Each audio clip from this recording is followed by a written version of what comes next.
बहुत सारे लोग टीवी सीरियल देखते हैं और जाने परखे बिना ही उसे ही वेद व्यास जी द्वारा रचित महाभारत मान लेते हैं। काफ़ी लोग हमसे पूछते हैं, क्या भीम ने कर्ण को हराया था? क्या भीम के साथ युद्ध करते समय कर्ण भाग गए थे? तो दोस्तों, आज के वृत्तांत में हम कर्ण और महारथी भीम के बीच हुए सभी युद्धों के बारे में बात करेंगे और जानेंगे कर्ण ने भीम को कितनी बार जीवन दान दिया था। दोस्तों, वीडियो शुरू करने से पहले अगर आपने हमारे चैनल को सब्सक्राइब नहीं किया तो जल्दी से सब्सक्राइब कर ले और बेल आइकन को भी प्रेस कर दीजिए ताकि हम जब भी वीडियो लाए आपको नोटिफिकेशन प्राप्त हो सके। कुरुक्षेत्र का युद्ध शुरू होने से पहले ही माता कुंती ने कर्ण से ये वचन लिया था कि वो अर्जुन को छोड़कर किसी अन्य पांडव का वध नहीं करेगा। पहली बार कर्ण और भीम महाभारत युद्ध के 14वें दिन एक दूसरे के सामने आए थे। अर्जुन की सहायता करने के लिए भीम को कर्ण से युद्ध करना पड़ा था। इस युद्ध के दौरान कर्ण अपने वचन से बंधे थे तो भीम किसी बंधन में नहीं थे। इस युद्ध में भीम शुरुआत में कर्ण पर भारी पड़ रहे थे। पहले भीम ने कर्ण का रथ और धनुष तोड़ दिया था और तो और कर्ण के सारथी का भी वध कर दिया था। हाँ, यह सच है, इस युद्ध में भीम कर्ण पर हावी पड़ रहे थे, पर कर्ण पराजित नहीं हुए थे और ना ही वे युद्ध छोड़कर भाग गए थे। रथ टूट जाने के बाद कर्ण दूसरे रथ पर सवार होकर युद्ध कर रहे थे।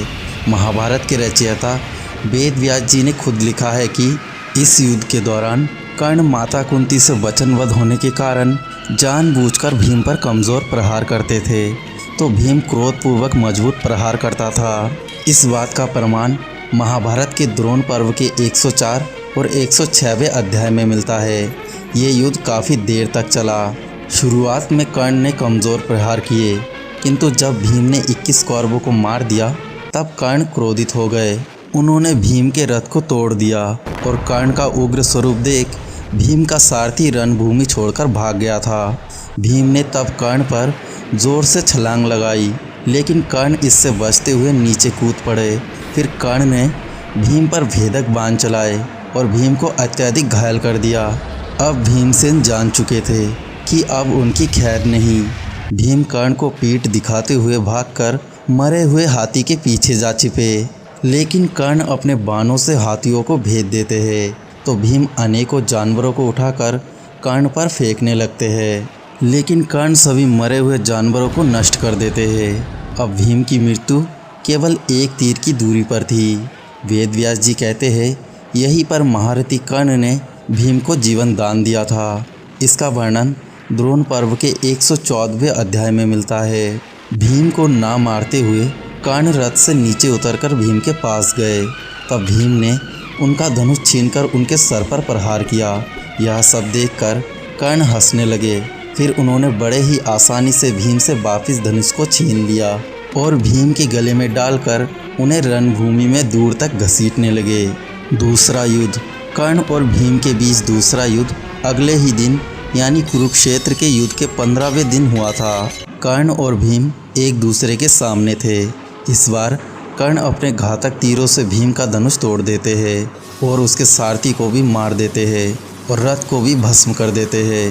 तभी नकुल भीम की सहायता के लिए आ जाता है और भीम नकुल के रथ में सवार होकर भाग निकलते हैं। तीसरा युद्ध 17वें दिन कर्ण और भीम तीसरी बार एक दूसरे के आमने सामने थे। इस बार कर्ण के हाथ में विजय धनुष था, जिससे महारथी कर्ण सिर्फ एक ही बाण से भीम के धनुष और रथ दोनों को ही तोड़ देते हैं। फिर भीम गदा लेकर रथ से बाहर कूदते हैं, पर कर्ण से लड़ने के बजाय वे साधारण सैनिकों से लड़ने लगते हैं। ऐसे ही महाभारत युद्ध के 17वें दिन 3 बार और कर्ण ने भीम को परास्त किया था। तो दोस्तों, जो भी आपके मित्र हैं जो ये समझते हैं कि कर्ण को भीम ने हराया था, उनके साथ इस वीडियो को शेयर ज़रूर करें और अगर वीडियो अच्छा लगे तो लाइक करें, कमेंट करें और चैनल को सब्सक्राइब करना ना भूलें। मिलते हैं अगले नए वीडियो में, तब तक के लिए धन्यवाद।